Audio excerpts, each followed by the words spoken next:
IPL 2026-এর 15তম match কলকাতার Eden গার্ডেন্সে মুখোমুখি হতে যাচ্ছে কলকাতা নাইট রাইডার্স এবং লখনৌ সুপার জায়েন্ট। এই ম্যাচ আজ সন্ধ্যা 7:30 অনুষ্ঠিত হবে। ম্যাচ জিতানোর জন্য কলকাতাকে কি করতে হবে এবং দুই দলের বর্তমান অবস্থা, সেই সঙ্গে দুই দলের সম্ভাব্য প্লেইং 11, সবশেষে এই ম্যাচে কোন টিম জিততে পারে, সবই আলোচনা করব এই ভিডিওতে। তাই তো বলছি ভিডিওটা স্কিপ না করে শেষ পর্যন্ত দেখতে থাকো, আর একটু কষ্ট করে ভিডিওতে একটা লাইক, আর নতুন হয়ে থাকলে চ্যানেলটা সাবস্ক্রাইব করে দিও। প্রথমেই আসা যাক, কলকাতাকে এই ম্যাচ জেতার জন্য 6টি গুরুত্বপূর্ণ কাজ করতে হবে, আর সেগুলোর মধ্যে প্রথম হলো টিমের কম্বিনেশন চেঞ্জ করা। যেমন ক্যামেরন গ্রিনের পরিবর্তে টিম সাপোর্টকে ফিন অ্যালেন্সের সাথে ওপেনিং করানো। 2 নম্বর, পাওয়ার প্লেতে মোহাম্মদ সামিকে সামলানো। লখনৌ সুপার জায়েন্টের মোহাম্মদ সামি বর্তমানে বিধ্বংসী ফর্মে রয়েছে। কেকেআরের ওপেনিং জুটি যদি পাওয়ার প্লেতে সামির সুইং সামলাতে পারে এবং উইকেটটা ধরে রাখতে পারে, তবে মিডল অর্ডারের জন্য রান করা খুবই সহজ হবে। টসে জিতে বোলিং নেওয়া। কলকাতার বৃষ্টির সম্ভাবনা রয়েছে প্রায় 60%। এই অবস্থায় টসে জিতে ফিল্ডিং নেওয়া বুদ্ধিমানের কাজ হবে। লখনৌর ব্যাটিংয়ের মূল শক্তি অধিনায়ক ঋষভ পান্ত এবং নিকোলাস পুরান, তাই এই দুইজন ব্যাটিংকে দ্রুত আউট করতে হবে। সেই সঙ্গে সুনীল নারিন ও বরুণ চক্রবর্তীকে মাঝের ওভারগুলিতে ভালো বোলিং করে উইকেট তুলে নিতে হবে। মিডল অর্ডারের দায়িত্বশীল ব্যাটিং। কেকেআরের ব্যাটিং লাইন আপে রিঙ্কু সিং এবং রমনদীপ সিংকে গুরুত্বপূর্ণ হিসাবে ফিনিশারের ভূমিকা পালন করতে হবে।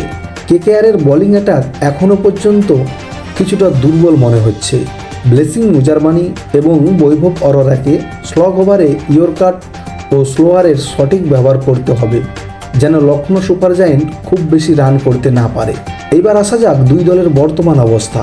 কলকাতা এই মৌসুমে খুব একটা ভালো শুরু করতে পারেনি। মাত্র 1 পয়েন্ট নিয়ে তারা পয়েন্ট টেবিলের শেষের দিকে অবস্থান করছে। অধিনায়ক অজিঙ্ক্য রাহানের নেতৃত্বে দলের জয় এখনও মিলেনি। অন্যদিকে লখনৌ তাদের প্রথম ম্যাচ দিল্লির কাছে হারলেও সানরাইজার হায়দ্রাবাদকে হারিয়ে ঘুরিয়ে দাঁড়িয়েছে। বর্তমানে তারা পয়েন্ট টেবিলের 6ম স্থানে রয়েছে এবং ভালো ফর্মেও রয়েছে। এখন আমরা দেখব কলকাতার সম্ভাব্য playing 11। Finn Allen, Ajinkya Rahane, Angkrish Raghuvanshi, Cameron Green, Rinku Singh, Rovman Powell, Ramandeep Singh, Sunil Narine, Varun Chakravarthy, Vaibhav Arora, Akashdeep এবং ইম্প্যাক্ট প্লেয়ার হিসাবে কার্তিক ত্যাগী। লখনৌ সুপার জায়েন্টের সম্ভাব্য playing 11: Rishabh Pant, Aiden Markram, Nicholas Pooran, Mitchell Marsh, Ayush Badoni, Shahbaz Ahmed, Wanindu Hasaranga, Mohammed Shami, Avesh Khan এবং ইম্প্যাক্ট প্লেয়ার হিসাবে অক্ষত রঘুবংশী বা দিগ্বেশ রাঠি।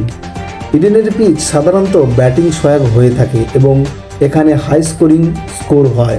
এই মাঠে 200-র বেশি রানও তাড়া করা সম্ভব। বৃষ্টির পূর্বাভাস থাকায় টসে জয়ী অধিনায়ক সম্ভবত প্রথমে বোলিং নেওয়ার সিদ্ধান্ত নেবে। গত কয়েকদিন ধরে কলকাতার বিকেলে অল্প মাঝারি বৃষ্টি হচ্ছে, তবে রাতের ম্যাচে বৃষ্টির প্রভাব খুব একটা পড়বে না। মুখোমুখি পরিসংখ্যান। আইপিএলে এখনও পর্যন্ত এই দুই দল 6বার মুখোমুখি হয়েছে, যার মধ্যে লখনৌ জিতেছে 4বার আর কলকাতা জিতেছে মাত্র 2বার। পরিসংখ্যানের বিচারে লখনৌ এগিয়ে থাকলেও ঘরের মাঠে কলকাতা সবসময় কিছুটা এগিয়ে থাকবে। বন্ধু, তোমার মতে এই ম্যাচে কোন টিম জয়লাভ করবে এখনই কমেন্ট করে জানিয়ে দিও।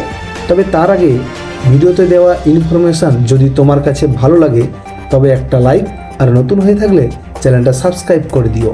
আজ তবে এই পর্যন্ত, আবারও আসবো নতুন কোনো ক্রিকেট ম্যাচের আপডেট নিয়ে।